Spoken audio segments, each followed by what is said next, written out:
My name is Daniel Hargrove. I've driven through snowstorms that erased the road, through deserts where the heat made the air ripple like water, through nights so long they felt endless. And let me tell you something straight, the road I'm about to talk about was not supposed to exist. Most truckers know the feeling. That moment at night when the highway stretches out forever, when the engine hum becomes a lullaby, when your headlights carve a tunnel through the dark, you start thinking things you shouldn't.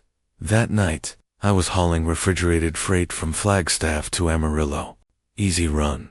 I'd done it dozens of times, or at least, I thought I had. It was just after 1:17 a.m. That time of night when even the radio feels tired. That's when my GPS recalculated, not rerouted, not adjusted. It added a road. A thin gray line appeared on the screen, branching off the interstate like a vein. No road name, no exit number, just continue straight. I slowed down. I knew every mile of this stretch. There was nothing straight ahead except desert and a locked maintenance road. I told myself it was a glitch. But then something happened. The mile marker numbers stopped making sense. I passed mile 212, then 212 again, then 212 again. That's when the CB radio crackled. Not static. Breathing. Someone whispered my name. Asterisk, asterisk. The breathing stopped. For a few seconds. The CB radio was quiet again. Too quiet. I told myself it was interference.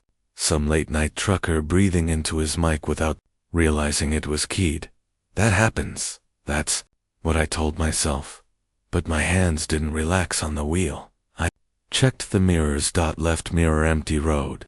Right mirror nothing but darkness and the faint red glow of my trailer lights. The road ahead was wrong. Too smooth. Too straight. No reflectors. No rumble strips.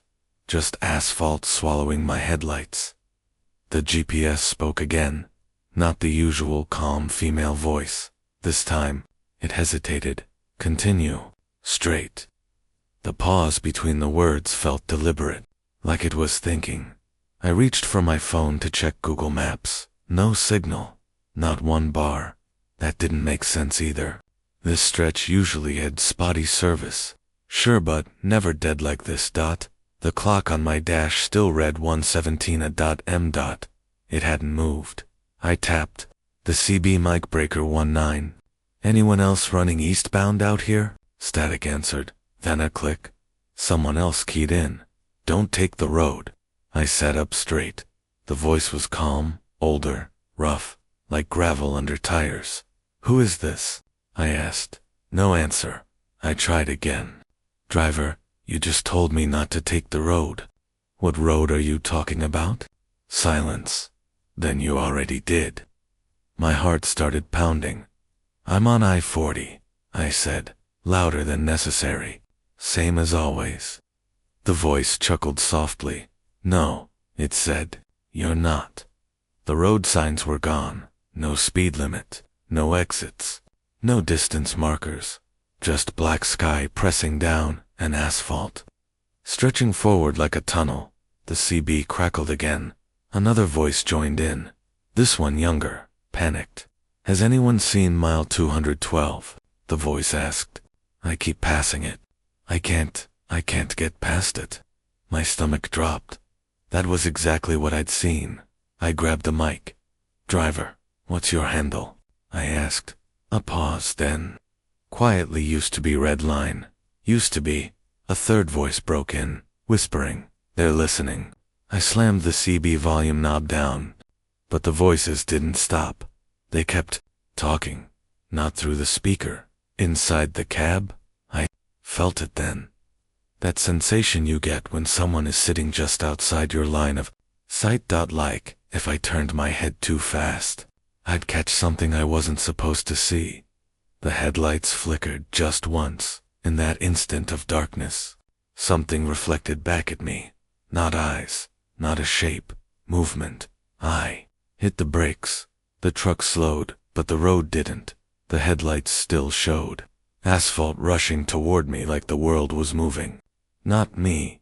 The CB radio screamed, all the voices at once, shouting. Numbers, names, prayers. Then one voice cut through them. All clear. Close, Daniel. It said, I'm right behind you. I did not check the mirrors, because I knew whatever was behind me had already been riding with me for a long time. I don't remember deciding to keep driving.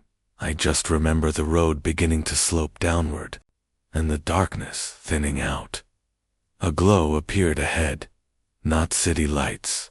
Too dim, too uneven, like lanterns burning behind dirty glass. The GPS screen went black. Not dead. Blank. Except for one word in the center of the screen. Arriving. I passed beneath a rusted metal arch spanning the road. No letters. No symbols. Just bent steel creaking in the wind.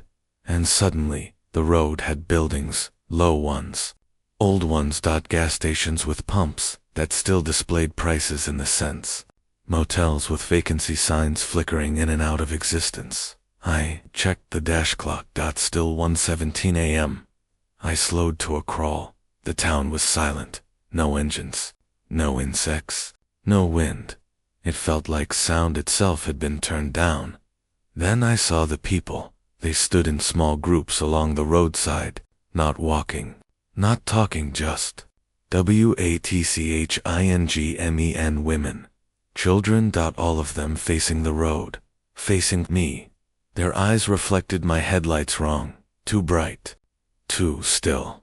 None of them blinked. I rolled past a diner. Inside, people sat at tables with food in front of them, forks held midair, coffee cups halfway to lips, frozen. Like mannequins. My truck stalled. The engine cut out clean. No sputter, no warning, just silence. The moment the engine died, every head in town turned toward me at once. I locked the doors. My hands were shaking so badly, I dropped the keys. I leaned down to grab them, and that's when someone knocked on the driver's side. Door. 3, slow taps. Polite. I didn't. Look, Daniel, a voice said, right outside the glass. It sounded like a woman trying very hard to sound normal. You can come out now. I shook my head. No, I whispered. No, I can't. A pause. Then that's all right, she said. We'll explain the rules. A man stepped into my headlights, tall, thin, wearing a sheriff's uniform that looked decades out of date. The badge had no name, no star, just a smooth, blank oval. He tipped his hat. Welcome, he said. You've stopped here, so you belong here. My throat tightened. I didn't stop, I said. My truck died. The sheriff smiled. That's stopping. I glanced in the side mirror. For the first time since entering the town, I could see my trailer, and something else. Dark shapes pressed against the back doors from the inside. Not banging, not scratching, just leaning like they were tired. The sheriff followed my gaze. Oh, he said calmly. That's just the others. The others? I asked. He nodded. Drivers, who didn't listen. The woman's voice came. Again, closer this time. You can leave, she said. Hope flared in my chest. But only if you follow the rules. What rules? I asked. The sheriff held up one finger. First rule, he said. Never turn the engine back on by yourself. A second finger. Second rule. Never acknowledge what's riding with you. My stomach dropped. And the third? I asked. He smiled wider than a human should. There is no third rule. Behind him. One of the people standing in the street blinked. For the first time. Blood ran from his eyes. Asterisk. I don't think sleep was possible in that town. The sheriff stood by my door all night. Not moving. Not blinking. Just waiting. At some point I realized the people weren't watching me anymore. They were watching the truck, specifically. The trailer just before the sky began to lighten. Not dawn, not night. Something in between. The woman knocked again. 3 taps. This is when drivers usually choose, she said. Choose what? I asked. Her voice softened. What they leave behind. The sheriff stepped back. For the first time, the road ahead was visible, straight, empty. My engine turned over on its own. I did not touch the key. The radio came alive. One voice, the old trucker. Daniel, he said. If you hear me, you still have a chance. My hands tightened on the wheel. What is this place? I asked. He laughed bitterly. It's where the road sends what it takes. The woman leaned close to the glass. So many drivers come through here full, she said. Memories, regrets, guilt. She smiled. The road gets hungry. I looked in the mirror. The shapes inside the trailer were clearer now. They had faces. Some were screaming. Some were asleep. One of them was me. I started the truck. The sheriff stepped aside. Drive, he said, and do not look back. The moment my tires crossed the edge of town, the screaming began. From the trailer, from the cab, from inside my head. The road bent. Curved. Twisted in ways asphalt shouldn't. The speedometer climbed. The radio crackled violently. All the voices returned, begging, praying, but screaming my name. The old trucker shouted over them, don't stop. Don't slow down. And whatever you do, his voice broke. Don't remember them.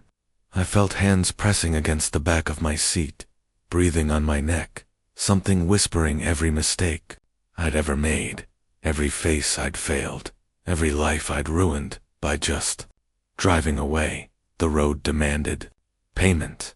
I understood that now. It didn't want bodies. It wanted weight, so I gave it something. I reached into my pocket, pulled out my wallet, my license, my name, my past.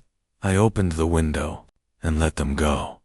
The moment they left my hand, the screaming stopped. The road straightened. The sky snapped back into place. I slammed the brakes. The truck stopped. The trailer was empty.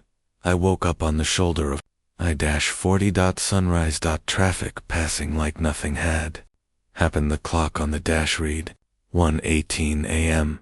I checked my wallet. No ID, no name, just a blank card. I don't drive at night anymore. And if you're a trucker listening to this, if your GPS ever shows you a road with no name, and your radio whispers your voice back to you, do not take it, because the road is still hungry, and now it knows your name. Asterisk.